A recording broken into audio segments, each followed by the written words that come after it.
Hello world and welcome to another segment of Fantasy Football. This week, similar to prior weeks, we will be recapping the previous game week and previewing the upcoming game week. A lot has happened this game week. We've got White Wolf here with me as always. He's made the journey from 8 mile in Detroit. Yeah. You must seriously be getting close to platinum status. Yeah, or working on lifetime platinum. status. I'm at gold. Yeah, gold already. Yeah, so. Well, yeah, I mean, it is a long haul flight, so the weather transition is alright for you? Yeah, perfect. Things you do, eh? Just to talk fantasy football. Exactly. Well, I'm sure it's worth it. Okay, so you have taken a lot of heat for your beloved Liverpool, so I'll keep the theme the same and let you talk and be fair and let you talk about Liverpool. 4-1 against the reigning champions. Talk to me. Yeah, well, look, we're back to the point where this is our season and we'll be winning the Premier League again. So I'll just cut you right there and stop you. If that's the path you're taking, let's change direction. look, very impressive. We certainly have been scoring some goals to start the season, and again another defensive mishap to concede. But when you score 4, you can get away with that. You can get away with the one. On another occasion though, if it's 0-0, Lucas makes the same mistake, you lose 1-0. It's a huge problem. But look, we keep leaking goals, but if you can keep scoring 3 or 4 goals in a game, you'll likely go alright.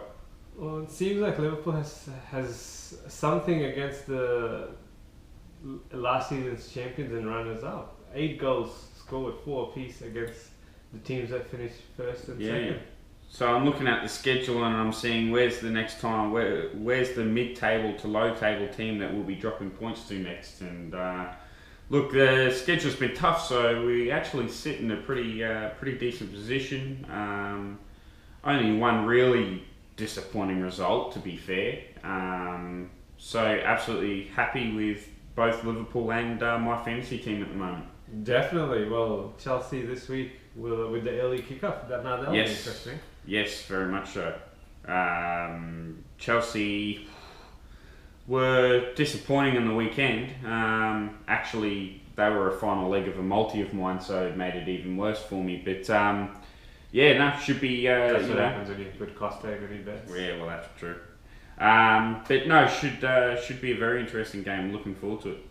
Yeah, I think it's the early kickoff, isn't it? It is, yeah. Well, no, it's Thursday. It's Saturday morning. Yeah, exactly. For us, it's yeah. Sorry, as in like it's a few hours earlier. Yeah. So it's the day earlier because normally they don't do it's a Friday. Exactly. Yeah. Which it'll be good. It'll be really good to see. I don't know if I'll get up early enough to watch it. I'll be up early. Yeah. You'll definitely be watching it for sure at Stamford Bridge. Yeah. Another 4 goals. Well, look, we scored it now.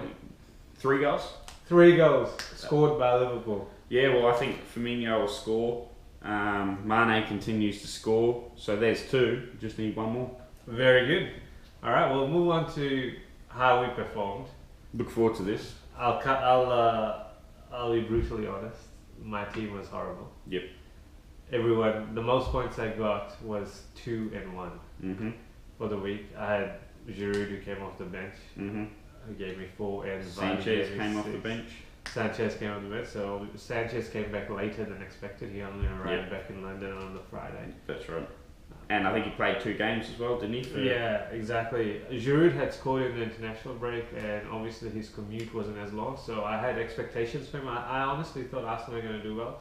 I had made the trade, so what I did last week was I made 2 trades, obviously. I took Aguero out, and I took Martial out. So instead of Martial, I put Sanchez, which in the long term should be fine. This week probably was indifferent. Well, I think you were just unlucky with the fact that it fell right leading into the Champions League tie. I think that he was probably the same with Giroud, saved for that. I think they just gave them a little extra rest. Yeah. And well, I actually had. I think I spoke to you about this offline previously. I had Costa, but I just couldn't. I just didn't want to keep him. And I know Costa has this goal scoring record against Swansea, he scores every time. He's in his 3 seasons, he's always scored against Swansea. So I knew that. That's I'm a stats man, and those kind of things do appeal to me. But I just did not want to have him. So you transferred him in for the game week, or did you already have him? No, I transferred him in. So you transferred him in, and within the same game week, before the game had started, you transferred him in. It's all in the same day. All on the same day. It's very interesting. Yeah. I put him in my team. I let it. So that cost you 4 points. Oh no, that was going to happen regardless because I had to take Aguero out. Yeah, but in Aguero for Costa swap, yeah, Costa scores I don't know how many, 10 points or whatnot. A lot. And then you replace him with a guy that comes on off the bench. Exactly. So yeah, questionable to say the least. Exactly. Well, I think in fantasy football, you have to control your emotions and think of it more as a business. So from a business perspective, I think this also goes to you. Like you would never have Sterling in your team. Yeah, and that was proven to be quite a good move this week. He was atrocious. He was horrible. He's irrelevant basically in the game. I think he had the least amount of touches in his team. In the entire Man City team. That's right. I think the guys running around in the sidelines warming up touched the ball more. Yeah. So obviously team didn't do well. My prediction of City beating United did come true, but I had said 1-0. It was 2-1. Mm-hmm. Obviously having 3 Man United and City players in defense alone. Yeah. That obviously put me in a bad spot. Mm-hmm. But that was just a 1 game week. I was happy to take that, but that started a trend for me, and that just did. I remember to ask you something. Your decision when you obviously Aguero being out. Why would Ibrahimovic not be the instant replacement? Did you go? Your move was to go with a high price midfield, right? That's what. Yeah. So I wanted to bring Sanchez in, and I was like, everyone's gonna have Ibra, and they're playing Man City. So and he scored. And he scored yet again, and he's up to 11.9 million. Mm-hmm. Obviously, I think based on the way our team performed, it just highlights the importance of captaincy, making the right captain, and each point matters so much because my 23 points has taken me from the top 6% to the top 29. 29 point half. So if you write it up in the top 30%. Yeah. And with that, we shall move on to your team. Yes. 73 points. Yeah. No, look, 11. You're at the top 8% now. Yeah. You've come from nowhere. No, I started quite slowly and I'm actually tied, I believe, at the top of our league. So absolutely over the moon. 11 bonus points throughout my team. Very balanced effort. And you it was the points from everyone. It was balanced. I got 18 points from the defence and the goalkeeper. And I had the West Ham keeper in goal as well, so that was only 1 point. So really, 17 points from 3 defenders. Yeah. Midfield at 26 points, and then the 3 strikers 24 plus 5 extra for Ibrahimovic being the captain. So it was very well split between, which has probably been the first game week where that's been the case for me. One of the sort of things that stood out for me was the Crystal Palace performance. I've been sort of talking their chances of their sort of easy schedule, and they finally started paying dividends. Zaha 1 goal and an assist with 3 bonus points. I saw Benteke score. I didn't bring him in, but I sort of spoke about bringing him in. Look, Lukaku scored a hat-trick, had him, he got the 3 bonus points. Baines with 2 bonus points with a clean sheet. Eriksen, finally, I actually almost transferred him out. Thought I'd give him another week here, 2 assists, 2 bonus points. And even Otamendi, Manchester City, didn't keep a clean sheet, yet 1 bonus point. Brilliant. So it shows how strong he was. And to round it all off, you had Eton Capoeira on your bench. Yeah, just showed. Yeah, you just didn't line the points. No, well, I touched on it last week. I had 84 points. Right, I had without using like a wild card or anything like that, but I brought him in specifically. For Man United next week? Well, no, yeah, right. I think there's no knocking at his current form. I think he can score goals against anyone at the moment. But no, I just brought him in as the cheaper option for my first guy off the bench. And the way he's playing, he might have to be moved into the starting lineup this coming week, even if it is against Manchester United. That's right.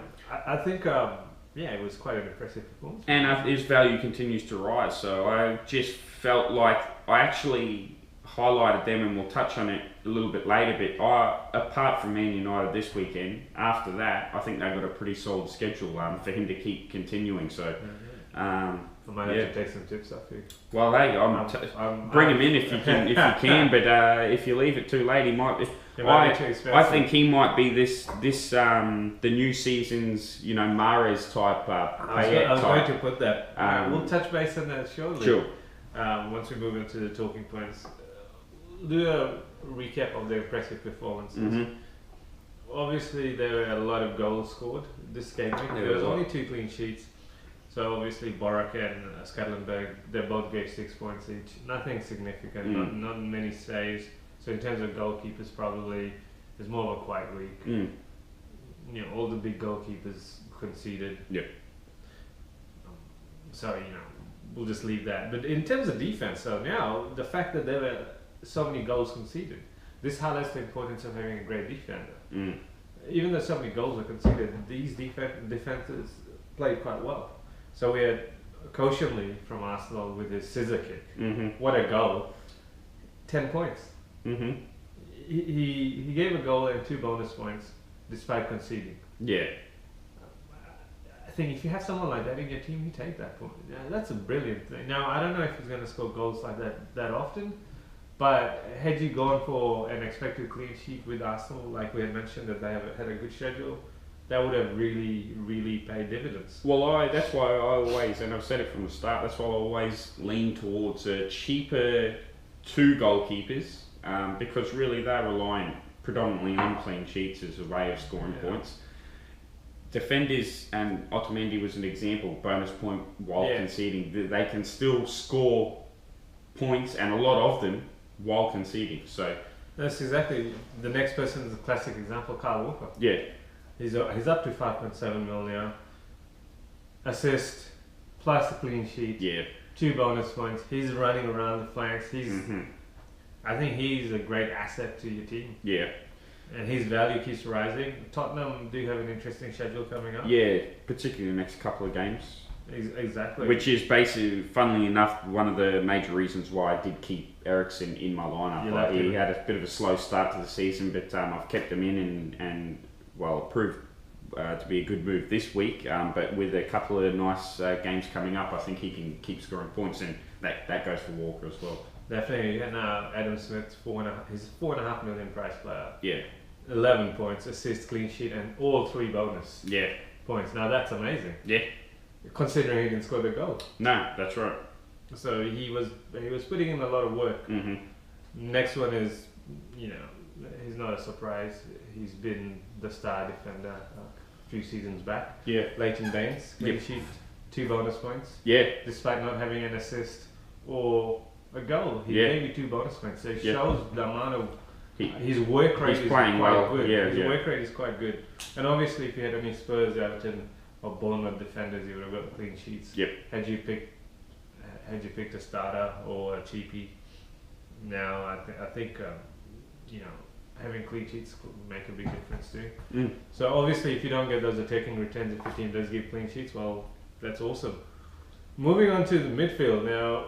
The person who gave the most points this week was rather interesting. Yeah. Son from the Spurs.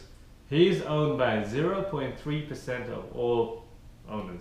And I dare say a lot of those will just be either Spurs fans or from the Asian continent. Yeah. And a few people who just randomly have Yeah. it. So 2 goals, 1 assist, 3 bonus points. Incredible performance it was. Yeah. You can't take it. I don't know much about him, to be fair. I really well, don't. If he has another couple of performances like this, I'm sure you'll know a lot about him. Yeah, well, that's right, yeah. obviously, so that was a great performance from him. Firmino from Liverpool. Yep. He came through with his 2 goals, all 3 bonus points. He played quite well. Yeah. Similar to the Arsenal game, wasn't it? Very much so. I think, I really like. I'd be leaning towards Firmino if I was bringing in a Liverpool player, but with schedule-wise, I'm not going to be doing that just yet. But at this point, if you are, for whatever reason, looking for a Liverpool player, I'd be leaning towards Firmino being that. If you had gone all in on Liverpool and Crystal Palace, like you said, you might have hit 100 points. Yeah. If you had 6 players from both teams. Yeah. You never know. All right, moving on to the player who I thought performed exceptionally well, Kevin De Bruyne. Yeah. He's been a bit quiet, and we've mentioned that what's happening with him. Is he having a sophomore slump? Essentially, he had a goal, assist, 3 bonus points. Now he's got a slight hammy knock, and he's saying 75%. But he performed really well. He was dominating the game. He hit the bar once, I believe. And without Aguero, he was the man who decided to step up. And he took the game. He controlled the game. I thought it was a great performance, especially considering it was the biggest game of the season. Yeah. Look, he was certainly good, but again, his price sort of scares me off. Obviously, unless he starts giving returns like Hazard now. Yeah. He won't, because that if he starts performing really well now, you're going to be faced with a very challenging problem, which we'll talk about soon. So we'll leave that over there.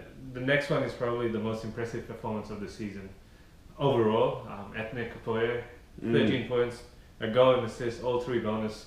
He seems to be driving that team.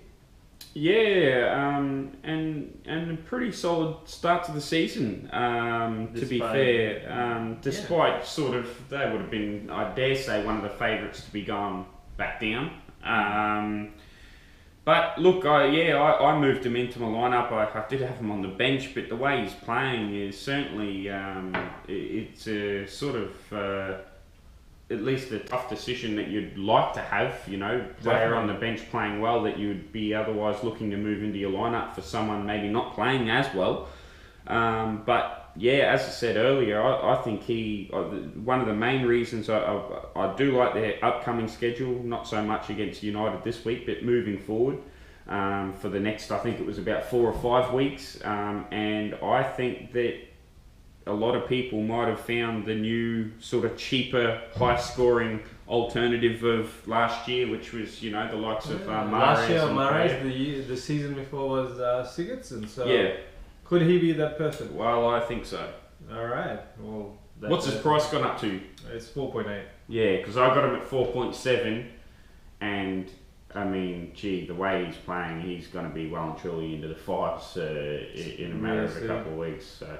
Next person is someone I almost brought into my team. Antonio from West Ham. Yeah.